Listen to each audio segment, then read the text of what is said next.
What's up guys, Houndish here, and today we've got a quick Destiny 2 news update. We're going to talk about a few things regarding the Forsaken DLC. We've got a short new teaser for the Tangled Shore coming in this expansion, which is pretty cool. I also wanted to talk about Prince Uldren. There is actually a new kind of action figure of Prince Uldren, and this gives us a few little bits of information, plus some clarification over a character we'd speculated about. I'll talk about that in a moment, and the possibility of a new exotic potentially coming from this part of this story. I'm going to round up a few things about upcoming DLC news. We have some new information about faction catalysts and how they'll actually move into the second year of Destiny 2, a new update coming to Destiny 2 today, and a few other things. So if you guys enjoy this video, a rating below is super appreciated, but otherwise let's jump straight into it.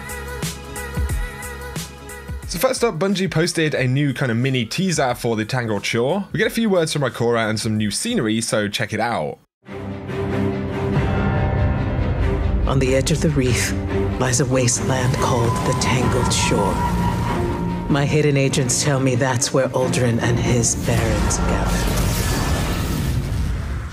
So once again, we see more cool architecture in the Tangled Shore. We did see some of this in the bow preview the other day. A really cool shot of these kind of bits of asteroid that have been lashed together inside of the reef. And we can see there's kind of a roadway underneath that right there. We can see a landscape scattered with what appear to be dead fallen. And of course, we see some of the gear. We see even some sparrows. I'm not entirely sure if these are brand new sparrows we'll see in the expansion. I know the one at the end is definitely the other side sparrow, the one that dropped in Warmind. But we see some other new areas inside of the Tangled Shore. And then we see the barons appear right here, and this guy in the middle is one that we spoke about yesterday. He is the Fanatic, the one with the big kind of arc staff, and this is the guy responsible for bringing the Fallen back to life in the form of the Scorn. And I'm guessing his weapon there, this kind of arc staff, has definitely got something to do with that. Has this almost Frankenstein kind of element, you know, where they're bringing things back to life using electricity or something like that. It's pretty cool to get a look at nonetheless. I'd be curious to hear any of your thoughts. Next though, Dalmatian Nation actually sent me this on Twitter, so I appreciate it. But on EB Games, there is a listing for a 4-inch figure of Prince Uldren. So it's pretty cool if you like collecting these kinds of things, but it does give us a pretty interesting bit of information. Of course, we'd speculated over this piece of concept art right here. Turns out it's actually the same stuff that the character is wearing on the Uldren figure. So you can see the cloak is essentially identical there. You've got the awoken symbols on it, even the belt with the red pants and then these kind of scaled boots. But then interestingly, on the back, we can see that sawed-off shotgun that we also see in the concept art. So as to why this piece of concept art looks so different to Uldren, it's not entirely clear. It could have been from kind of wider exploration, you know, and ultimately they decided that they wanted to give Uldren this armor. But of course, the figure of Uldren is also carrying the Ace of Spades. And we know that that is tied to the story. We know that he uses the weapon to actually kill Cade. And so it actually adds a bit more weight to the weapon that we see on Uldren's back as well, which is this sawed-off shotgun, of course. And in my opinion, it greatly increases the chance that this is a weapon we will ultimately be able to obtain in the expansion, you know, potentially by destroying Uldren or whatever happens at the end of the campaign. Could be a weapon linked to the raid, but as we've seen many times before,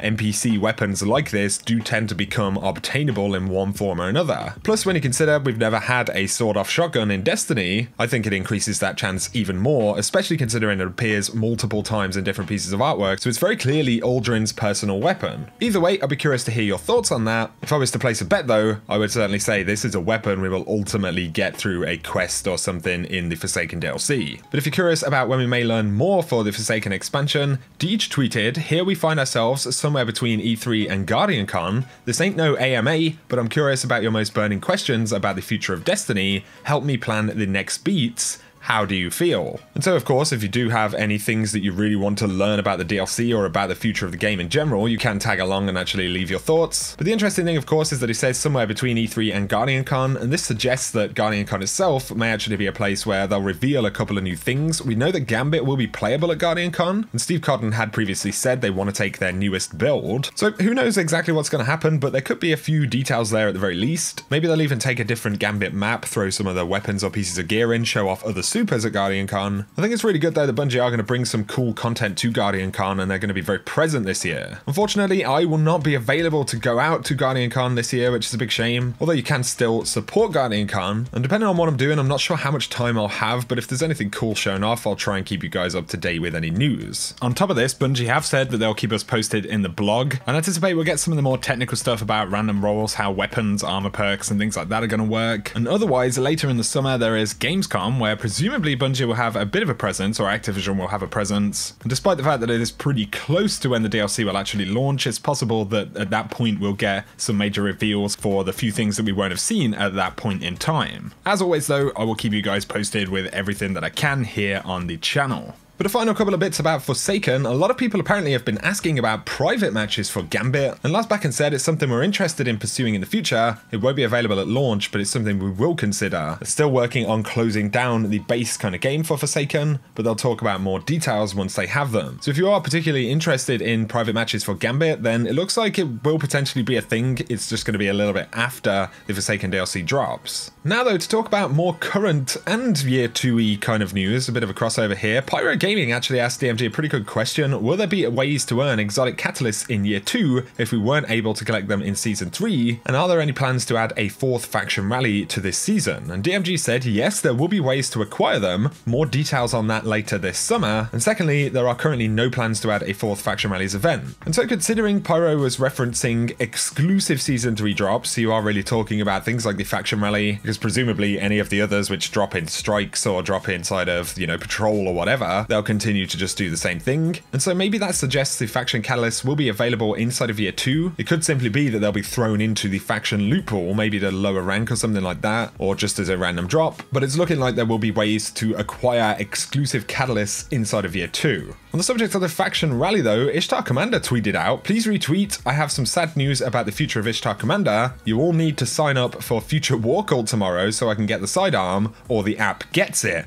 Do the right thing." And it also says, to clarify, if you sign up for FWC last rally, you did your part. This is for everyone else. Sign up for FWC tomorrow. And so this has gone to the front page of Reddit pretty much straight away. Of course, a lot of people use Ishtar Commander. They did also confirm on Reddit that they're not joking whatsoever. They want FWC to get the win this week, or they're gonna axe the app essentially. And so this is a pretty interesting moment in the community. I'd be kind of sad if Ishtar Commander went away. But of course, part of the interesting thing is simply to see what happens. I'm actually really rooting for FWC this time. I'm gonna be honest guys, I'm a Dead Orbit guy. I have been since the beginning pretty much of Destiny 1. I may get some hate for that, but FWC deserve to win this faction rally in my personal opinion. Dead Orbit got the win last time around in season 3. The Sunshot Catalyst they have is actually pretty stinking good. Also, the sidearm they have is a pretty awesome looking Amalon sidearm. It's a burst sidearm and it comes with kill clip, which is absolutely ridiculous. In my opinion, it's the best looking weapon this time around. So I'm gonna be repping FWC this week, man. I'll be curious to hear what you guys are going to go after this week. This particular faction rally is going to be quite interesting in my opinion, and with Ishtar Commander saying what they are saying, it makes it a pretty interesting moment for the community in general. So like I said, let me know your thoughts about that. We'll have to wait and see what happens, I guess. But today there is going to be a new update for Destiny 2. So at 10 AM Pacific, Destiny 2 will receive hotfix 1.2.1.2 on all platforms with no expected downtime. So around about the reset time today, we will be getting a hotfix that you'll have to download. We don't have specific details on what's going to be inside of it yet, but Bungie did specify in This Week at Bungie that there was the issue with the Fighting Lion and the ornament bundle for the Iron Banner this week, or last week, sorry, and there were a lot of folks who paid to actually get the ornament and then have not been able to use it, or it's vanished out of their inventory because of the bug. So this is one of the most likely things that they'll be fixing. I don't believe it's going to be for sale or anything like that this week. We'll have to wait and see, but of course they need to fix it because so many people have actually purchased it and can't use it, which is a bit of an issue. I'll let you guys know if there are any other important things to know about the update later on though. One final quick shout for anyone wondering about the Solstice of Heroes event. Somebody did ask, can we get some more news on it? And DMG said we'll be speaking more to the event in the coming weeks. Stay tuned. And often if they're going to speak about it, you know, in the same week, they tend to drop a hint or something like that. So maybe we're going to have to wait until next week to actually get any information. But that update will drop on July 17th, as I've said previously. I'll keep you guys up to date with any information we get. For now though, guys, it's going to summarize the video. If you have enjoyed it, a like is very much appreciated below. Let me know your thoughts on any of this stuff, any of the speculation around Prince Uldren, any information that you'd love to hear about the DLC next, or your speculation about this week's faction rally and who is going to win. If you're new to the channel, be sure to hit that subscribe button to see a lot more Destiny 2 content. Also check out my sponsor Into the AM. They have some fantastic clothing in their store, really cool and unique all over printed hoodies, shirts, graphic tees. They do hats, bandanas and various accessories, and you can save 10% in their store using code Houndish. The link for that will be below. For now though guys, as always, I appreciate you watching, and whatever you do, I hope you have an awesome day.